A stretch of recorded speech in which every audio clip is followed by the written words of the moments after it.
bayan mo. Kita moong Jesus Nazareno.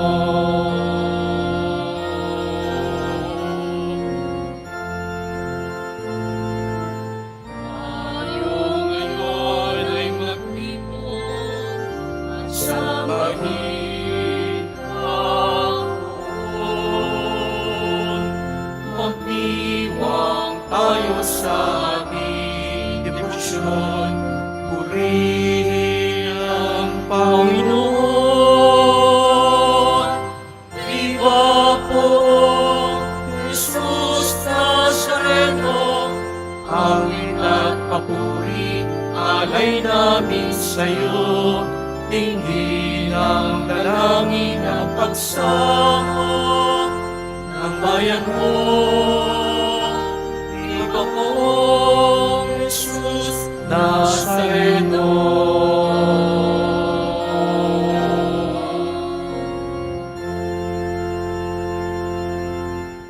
Sa ngalan ng Ama, ng Anak at ng Espiritu Santo. Amen. Sumainyo ang Panginoon. At sumaiyo rin. Mga kapatid, tinipon tayo bilang isang angkan ng Diyos upang sama-sama tayo mag-alay at magpasalamat sa ating Ama sa langit sa pamamagitan ng ating mahal na Poong Jesus Nazareno.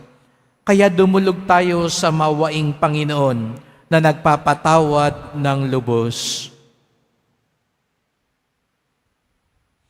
Panginoong Yesus, Ikaw ang daan patungo sa Ama. Panginoon, kaawaan mo kami. Panginoon, kaawaan mo kami. Kristo Jesus, Ikaw ang katotohanang magpapalaya sa amin. Kristo, kaawaan mo kami. Kristo, kaawaan mo kami. Panginoong Yesus, Ikaw ang aming buhay at muling pagkabuhay. Panginoon, kaawaan mo kami. Panginoon, kaawaan mo kami. Tawan tayo ng makapangyarihan Diyos. Patawarin tayo sa ating mga kasalanan at patnubayan tayo sa buhay na walang hanggan. Amen. Manalangin tayo.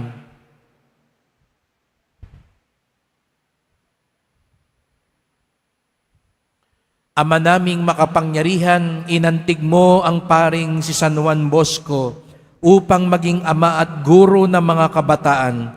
Ipagkaloob mong kami madarang ng ningas ng pag-ibig na sa kanya'y nagpaalab para ang kapwa ay pagmalasakitan at ikaw ay paglingkuran.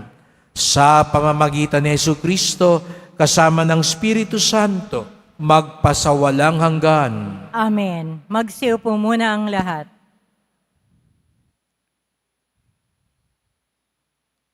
Pagbasa mula sa sulat sa mga Hebreo. Mga kapatid, alalahanin ninyo ang mga araw na nagdaan, kung paanong kayo'y nagbata ng matinding hirap. Matapos na kayo'y maliwanagan, ngunit hindi kayo nadaig. Kung minsan kayo'y inalipusta at pinahihirapan sa harapan ng madla, at kung minsan na may karamay kayo ng mga kasamahang pinahirapan ng gayon. Dinamayan ninyo ang mga nabibilanggo at hindi kayo nalungkot nang kayo'y agawan ng ari-arian. Sapagkat alam ninyong higit na mabuti at nananatili ang kayamanang nakalaan sa inyo. Kaya't huwag kayong mawala ng pananalig sa Diyos, sapagkat taglay nito ang dangkilang gantimpala. Kinakailangan kayo'y magtiis upang masunod ninyo ang kalooban ng Diyos at matanggap ang kanyang ipinangako, sapagkat kaunting panahon na lamang, hindi magluluwat. Ang paririto ay darating, ang tapat kong lingkod ay nabubuhay sa pananalig sa akin. Ngunit siya'y tumalikod, hindi ko kalulugdan. Ngunit hindi tayo'y kabilang sa mga tumatalikod at napapahamak, kundi sa mga nananalig sa Diyos at sa gayo'y naliligtas. Ang salita ng Diyos. Salamat sa Diyos.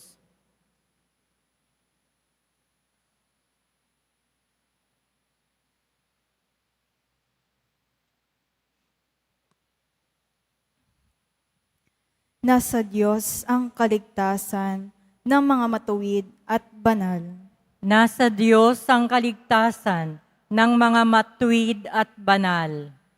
Umasa ka sa Diyos ang mabuting gawin at mananahan kang ligtas sa lupain. Sa Diyos mo hanapin ang kaligayahan at ang pangarap mo'y iyong makakamtam. Nasa Diyos ang kaligtasan ng mga matuwid at banal. Ang iyong sarili sa Diyos mo ilagak. Pag nagtiwala kay tutulungang ganap, ang kabutihan mo'y magliliwanag katulad ng araw kong tanghaling tapat. Nasa Diyos ang kaligtasan ng mga matuwid at banal. Ang gabay ng tao sa kanyang paglalakad ay ang Panginoon nang upang maligtas sa gawain niya. Ang Diyos nagagalak kahit na mabuwal siya ay babangon, pagkat ang aalay niya'y Panginoon. Nasa Diyos ang kaligtasan ng mga matuwid at banal. Ililigtas ng Diyos ang mga matuwid. Iingatan sila pag naliligali. Ililigtas sila at kanyang tutulungan laban sa masama. Ipagsasanggalang sapagkat sa poon nangungubling tunay. Nasa Diyos ang kaligtasan ng mga matuwid at banal. Magsitayo na po ang lahat.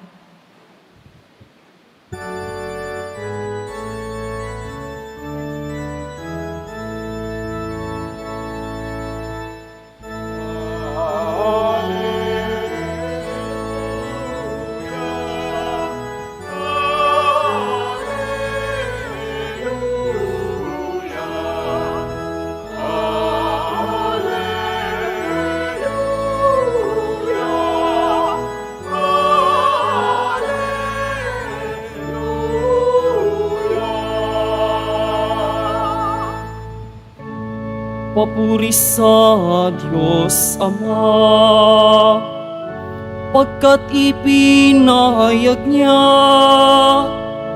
hari siya ng mga apak.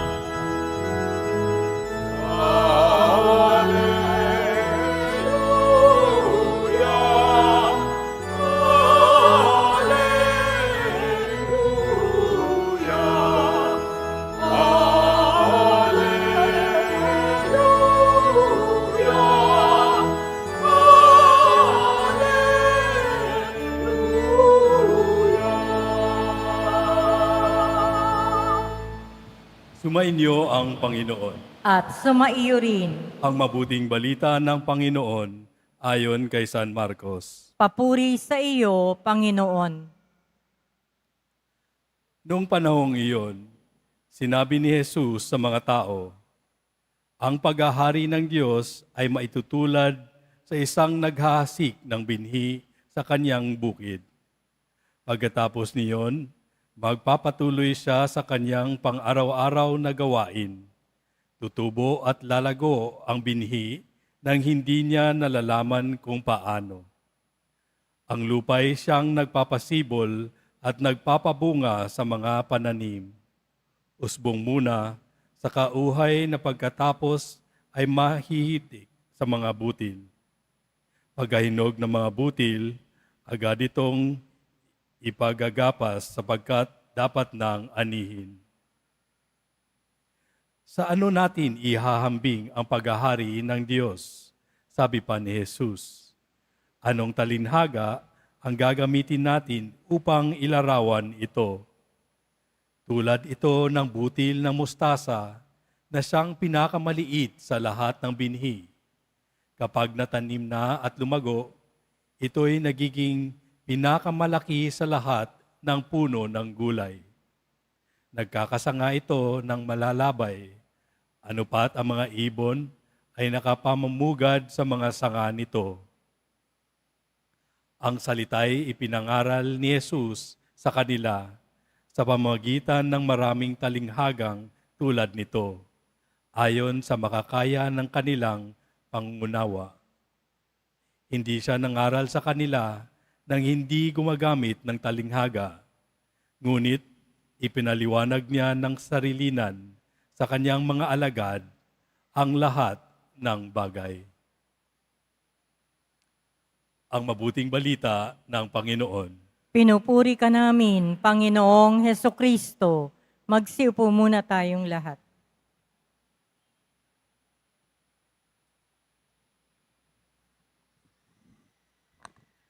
Magandang umaga po sa inyong lahat at maligayang pagdating sa tahanan ng ating mahal na pong Jesus Nazareno. Pinagdarasal din natin ang mga nasa online, lalo na po mga may sakit, nag-aalaga sa may sakit, at mga kababayan kadeboto natin mula sa iba't ibang panig ng bansa at daigdig na nais sumama sa banal na misa dito sa Quiapo, sa Basilica Minor at pambansang dambana ni Jesus Nazareno. Araw ng Biyernes, araw ng debosyon, araw ng mga deboto, at higit sa lahat, araw ng ating pinakamamahal. Kaya't bigyan natin ng papuri, parangal at pasasalamat ang ating minamahal na Nuestro Padre Jesus Nazareno. At tunay ngang makapangyayari siya. Kaya nga nandito ho kayo ngayon eh. Kaya nga kahit malayo pa ang inyong pinanggalingan, kay aga-aga pa, ay nandito na kayo. At natitiyak ko, kaya tayo nandito ngayon, aminin natin, may gusto tayong ipakiusap sa Kanya. May gusto tayong ipagawa sa Kanya. Lahat tayo rito may bit-bit na kahilingan sa Kanya. Pagpapagaling, paghihilom, guminawa ang buhay, umayos ang mga ugnayan, mga relasyon sa pamilya, sa trabaho, mga pangarap, plano at pag-asa sa buhay. Lahat tayo dito may gustong ipagawa sa Kanya. At sana, gaya nga ng sabi ko, may gusto tayong ipakiusap. Baka naman inuutusan na natin siya. Baka naman kung makapagdikta tayo, parang wala na siyang dapat gawin kundi sumunod sa atin. Huwag naman po sana na baka naman tinatakot pa natin siya. Baka sabihin natin, pag hindi ito nangyari, hindi na ako babalik dito. Pag di mo binigay, magkalimutan na tayo, di na ako magsisimba, di na ako maniniwala sa iyo. Sana hindi po tayo ganoon. Nandito tayo, nakikiusap, at kinikilala natin na may magagawa siya. Sapagkat lalo na, hindi na magawa ng mundo. Hindi kaya ng gamot. Hindi na kaya ng doktor. Hindi kaya ng manghuhula, ng arbularyo. Hindi kaya ng mga politiko. Hindi kaya ng kahit sino man. Siya lamang ang makagagawa ng kailangan nating mangyari sa ating buhay. Ngunit mga kapatid, paalala din sa atin, opo, siya ang makapangyayari sa lahat. Ngunit, hindi natin pwedeng iasa lang sa Kanya ang lahat. Kailangan din may gawin tayo sa buhay. Sana po mga kapatid, pag tayo'y nag-aalay sa Kanya, ito po sana ang gawin ninyo. Sana kasabay nun, inaalay din natin, ito naman po ang ginawa ko. May bit-bit din ho ba tayong ganon?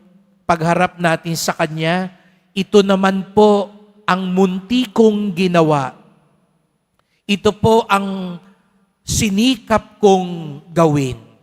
Kaya napansin niyo po sa Ebanghelyo, ang talinghaga ay yung nagtatanim.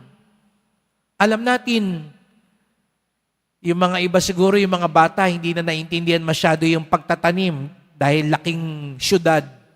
Pero di ba, paano ba yung pagtatanim? Nagtatanim ka, nagdidilig ka, nililinis mo yung lupa, pero alam mo sa bandang huli, hindi ikaw ang magpapausbong ng binhi.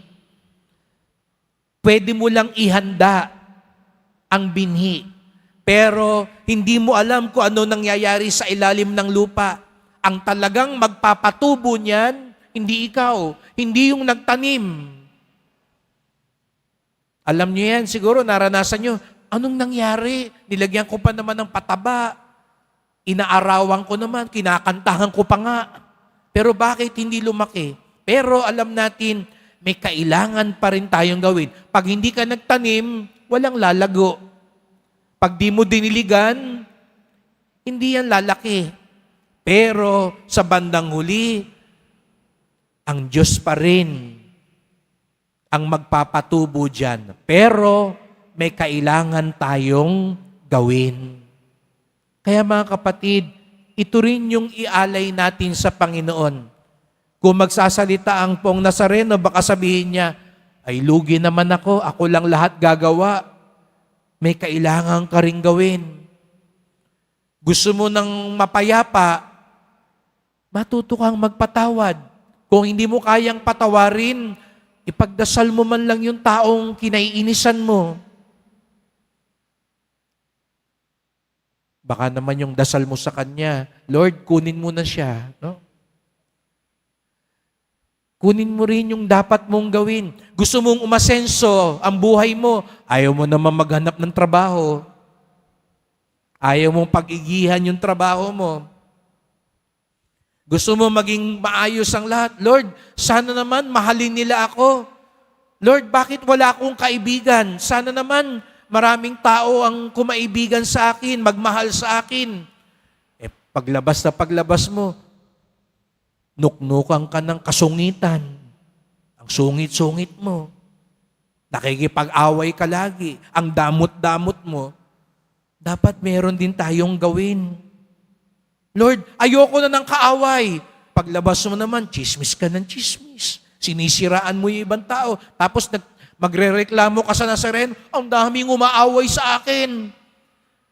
Ang daming galit sa akin. Bakit ganun? Ano yung dapat din nating gawin upang maisaganap ng Poong Nazareno ang dapat din niyang gawin? Alam niyo po, malapit na yung himala eh. Malapit na mangyari yung pagpapala. Ang kailangan na lang yung ambag natin.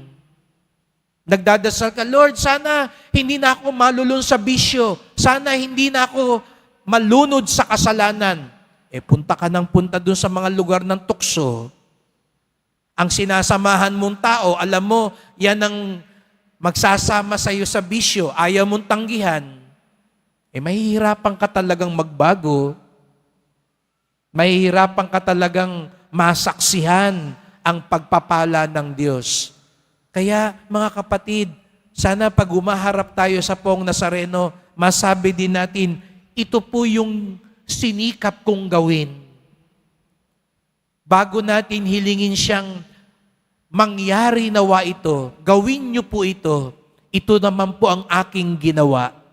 Kaya nga, ngayong araw na ito, ipinagdiriwang natin ang kapistahan ni Don Bosco. Alam niyo po si Don Bosco, di ba? Malapit siya sa mga bata. Sabi nga ni Don Bosco, gawin mo lahat. Tumalon ka, maglaro ka, sumigaw ka, huwag ka lang magkasala. At merong isang laging sinasabi si Don Bosco, idleness is the workshop of the devil. Pag wala ka raw ginagawa, yan, diyan maraming magagawa ang demonyo.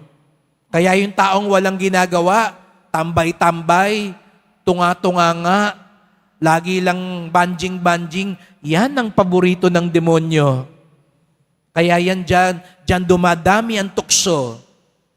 Dyan dumadami yung mga hindi dapat gawin. Kaya nga, sabi ko nga, kahit kapiraso lang yan, Katulad ng butil ng mustasa, kahit kapiranggot lang yan, ialay natin sa Kanya, gawin natin para sa Kanya, at magaganap ang magagawa niya sa buhay natin. Kaya mga kapatid, sa pagharap natin sa mahal na pong Nazareno, sa pakiusap natin, Lord, sana gawin mo ito. Sana nakikiusap po kami mangyari ito. Sana kalakip nun, maiabot din natin sa Kanya. Ito po yung pinagsumikapan kong gawin. Ito po yung abot kong makakaya. At alam ko po, kayo na ang pupuno ng lahat. Kayo na ang magbubuo ng lahat. Kayo na ang makapangyayari sa himala at pagpapala na aking ipinapakiusap sa aking buhay. Kaya't magdasal po tayo ngayon. Mahal na pong Jesus Nazareno, kayo po ang makapangyayari sa lahat. Kayo ang bukal ng pagpapala, himala at biyaya. Narito po kami, iyong mga alagad at deboto, hindi nagsasawang magbalik-balik sa iyo sapagkat alam namin ikaw ang may magagawa sa aming buhay. Ikaw ang takbuhan namin sa buhay. Tulungan niyo rin po kami magawa ang dapat naming gampanin. Narito po kami, hindi lang dala ang aming pakiusap, dala din namin ang aming ambag, ang aming nagawa, ang aming pinagsusumikapan, ang aming pag-asa at pagtitiwala. Sapagkat alam namin, kapag nailatag namin sa inyo ang aming ginawa, masasaksihan naman namin ang iyong magagawa sa aming buhay. Naniniwala kami na sa inyo ang tunay na pagpapala at himala. Mahal na pong Jesus Nazareno, kaawaan niyo po kami, basbasan niyo po kami. Amen. Amen. Magsitayo na po ang lahat.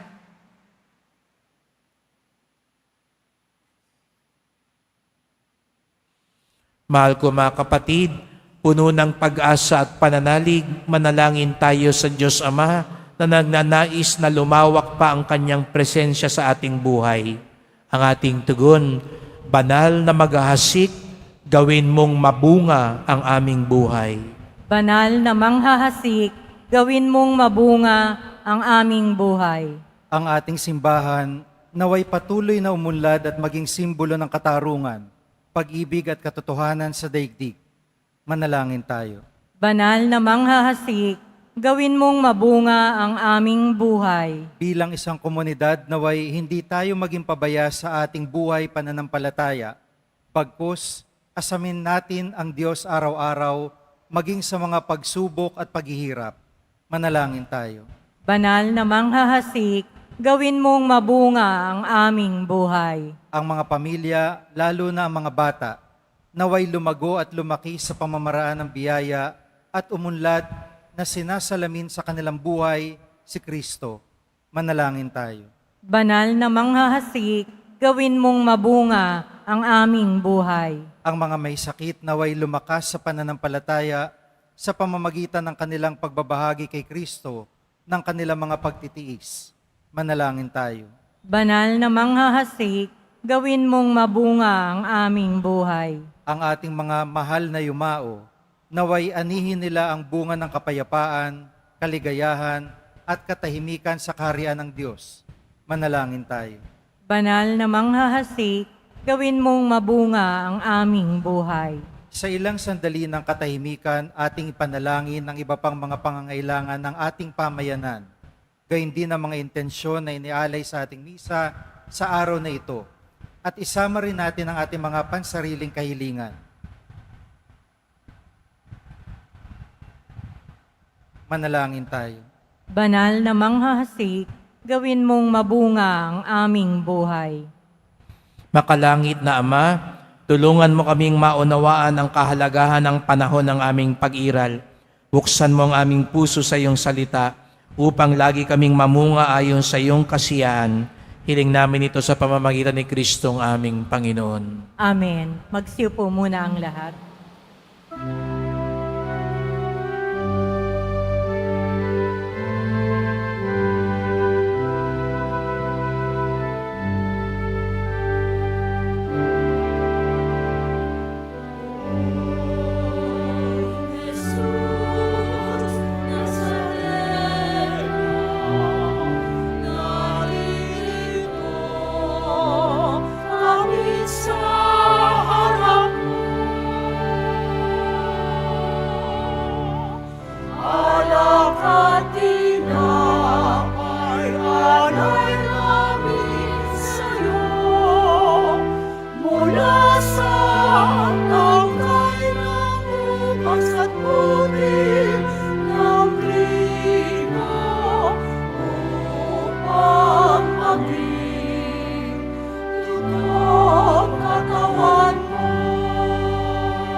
Manalangin kayo mga kapatid upang ating paghahain ay kalugdan ng Diyos Amang makapangyarihan. Tanggapin nawa ng Panginoon itong paghahain sa iyong mga kamay, sa kapurihan niya at karangalan, sa ating kapakinabangan at sa buong sambayanan niyang banal. Ama naming lumikha, dumudulog kami sa iyong kadakilaan upang ang kapangyarihan mong ipinahayag sa paghahain ng mga alay para gunitain ang mga banal ay magdulot sa amin ng pakikinabang sa kaloob mong kaligtasan.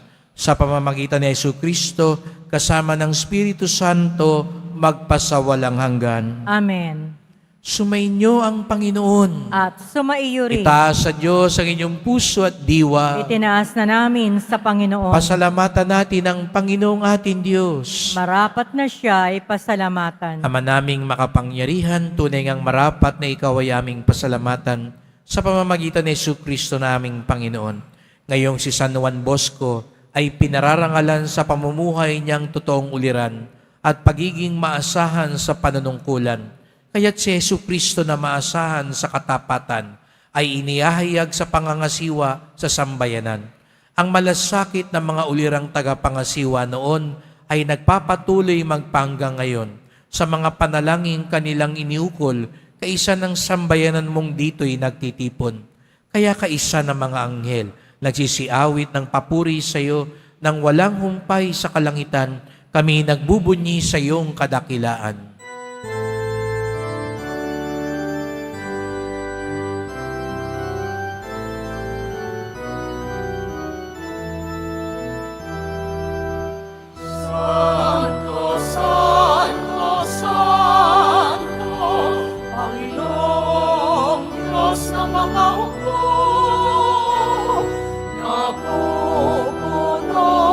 Ang langit at lupa ng kadakilaan.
po ang lahat.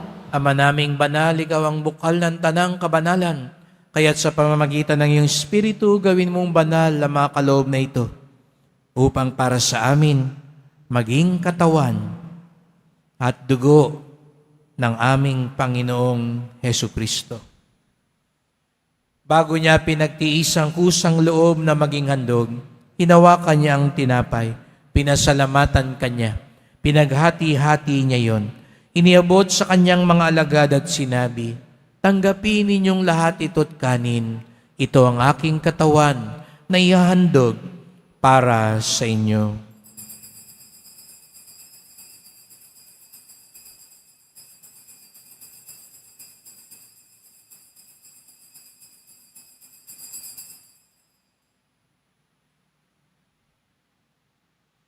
Gayon din naman nang matapos ang hapunan, ninawakan niya ang kalis, muli kanyang pinasalamatan. Iniabot niya ang kalis sa kanyang mga alagad at sinabi, "Tanggapin ninyong lahat ito't inumin. Ito ang kalis ng aking dugo, ng bago't walang hanggang tipan, ang aking dugo na ibubuhos para sa inyo at para sa lahat, sa ikapagpapatawad ng mga kasalanan. Gawin niyo ito sa pag-alala sa akin."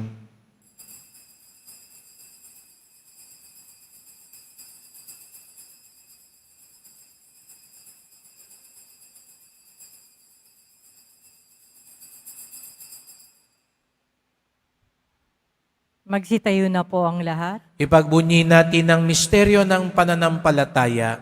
Si Kristo'y namatay, si Kristo'y nabuhay, si Kristo'y babalik sa wakas ng panahon. Ama, ginagawa namin ngayon ang pag-alala sa pagkamatay at muling pagkabuhay ng iyong anak. Kaya tinalay namin sa iyo ang tinapay nagbibigay buhay at ang kalis na nagkakaloob ng kaligtasan. Kami nagpapasalamat dahil kami yung minarapat na tumayo sa harap mo para maglingkod sa iyo. Isinasamo namin kaming magsalo-salo sa katawan at dugo ni Kristo ay mabuklod sa pagkakaisa sa pamamagitan ng Espiritu Santo. Ama, lingapin mo ang iyong simbahang laganap sa buong daigdig. Puspusin mo kami sa pag-ibig kay San Francisco naming Papa, ni Jose naming Obispo at ng Tanang Kaparian. Alalahanin mo rin ang mga kapatid naming nahimlay na may pag-asang sila'y muling mabubuhay, gayon din ang lahat ng mga pumanaw. Kawan mo sila't patuloyin sa iyong kaliwanagan. Kawan mo't pagindapating kaming lahat na makasalo sa iyong buhay na walang wakas, kaisa ng mahal na Birheng Maria, Ina ng Diyos, ng kabiyak niyang pusong si San Jose, ng mga apostol, ni San Juan Bautista, ni San Juan Bosco, at lahat ng mga banal na namuhay dito sa daigdig ng kalugod-lugod sa iyo. Maipagdiwang nawa namin ang pagpupuri sa ikararangal mo sa pamamagitan ng iyong anak na aming Panginoong Jesucristo. Sa pamamagitan ni Kristo, kasama niya at sa Kanya, ang lahat ng parangal at papuri ay sa iyo, Diyos Amang makapangyarihan, kasama ng Espiritu Santo, magpasawalang hanggan.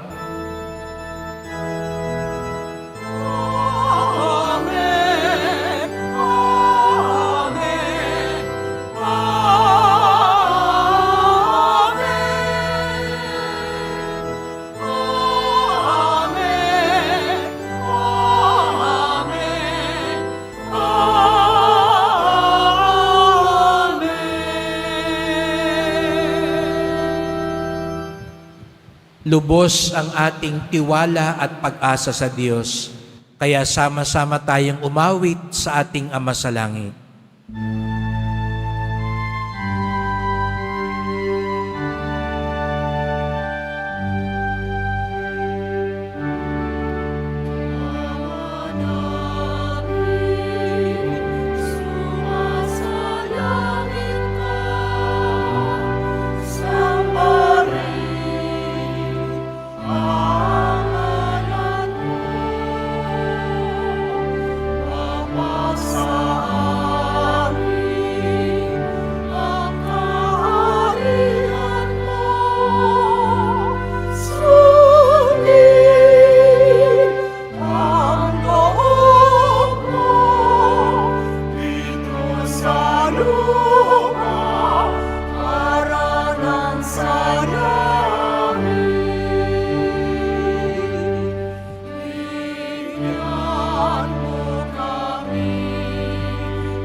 Hinihiling namin kami adya sa lahat na masama, pagkalooban ng kapayapaan araw-araw, iligtas sa kasalanan, ilayo sa lahat ng kapahamakan, samantalang aming pinananabikan ang dakilang araw ng pagpapahayag ng tagapagligtas naming si Jesu Kristo.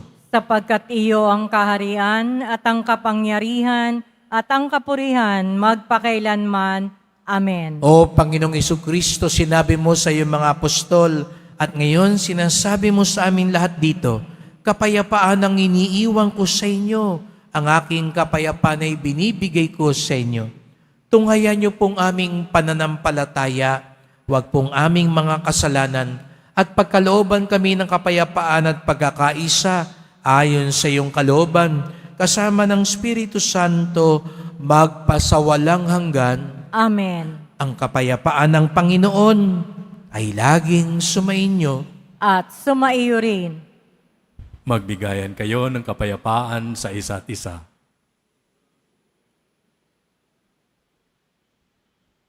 Kordero ng Diyos na nag-aalis ng mga kasalanan ng sanlibutan, maawa ka sa amin. Kordero ng Diyos na nag-aalis ng mga kasalanan ng sanlibutan, maawa ka sa amin. Kordero ng Diyos na nag-aalis ng mga kasalanan ng sanlibutan, ipagkaloob mo sa amin ang kapayapaan. Magsilhod po ang lahat. Narito ang ating Panginoong Kristo, ang bukal ng pag-asa at pagpapala. Siyang kordero ng Diyos na nag-aalis ng mga kasalanan ng sanlibutan, mapapalad ang inaanyayahan sa kanyang piging. Panginoon, hindi ako karapat-dapat na magpatuloy sa iyo, ngunit sa isang salita mo lamang ay gagaling na ako.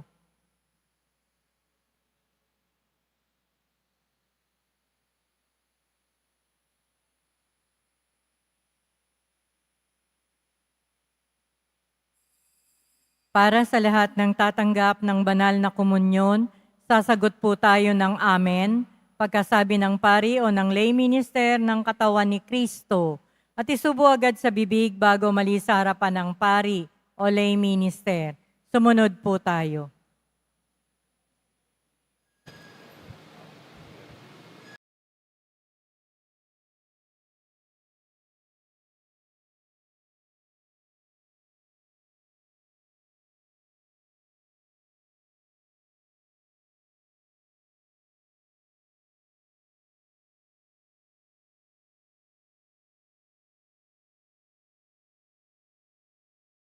Manalangin tayo. Ama naming mapagmahal, ang tinanggap naming banal na pakikinabang ay maghanda nawa para sa aming pagkakamit ng kaligayahan na idinulot kay San Juan Bosco na iyong paglingap na maasahan sa pamamagitan ni Jesu Kristo kasama ng Espiritu Santo magpasawalang hanggan. Amen. Salamat po sa inyong pagpunta dito sa Quiapo. Ingat po kayo sa pag-uwi. Salamat po sa mga naglingkod sa misa at sa inyong tulong sa simbahan, mga pamisa, love offerings, online donations, sa mga tumatangkilik po ng ating medalyon, imahe na ating ginagamit para lalong maayos ang ating simbahan, lalo na para sa kaligtasan. Sinimulan na po natin ayusin ang kuryente, ang mga kawad para maging ligtas. At matatapos na po ang luklukan ng Birhen ng Antipolo sa likod. Ito po'y dahil sa inyong walang sawang tulong at pagsuporta. At salamat din po sa mga nagdadala ng bigas, dilata, noodles at iba pang pang-ayuda. Ang ating debosyon sa Poong Nazareno ay nagtuturo sa atin magmalasakit sa ating kapwa. Sumainyo ang Panginoon. At sumaiyo rin. Mahal na pong Jesus Nazareno, iniayag mo sa pamamagitan ng krus ang walang maliw na pag-ibig ng Diyos sa sangkatauhan. Pakinggan mo ang kahilingan lalo na para sa mga nangangailangan ng iyong tulong at awa. Makamtanawa namin ang iyong kasagutan ng may utang na loob na tinatanaw. Basbasan din po ninyo itong mga imahen at dasalan upang lalo kaming manalangin at magtiwala. Sa pamamagitan ng bendisyon na ito, naway lalo kaming maging mapaglingkod, masunurin na tapat sa iyo na aming maluwalhating Panginoon, magpasawalang hanggan. Amen. At pagpalaing kayong lahat ng makapangyarihang Diyos, Ama at Anak at Espiritu Santo. Amen. Pumayo kayong taglay ang kapayapaan ng poong Jesus Nazareno. Salamat sa Diyos.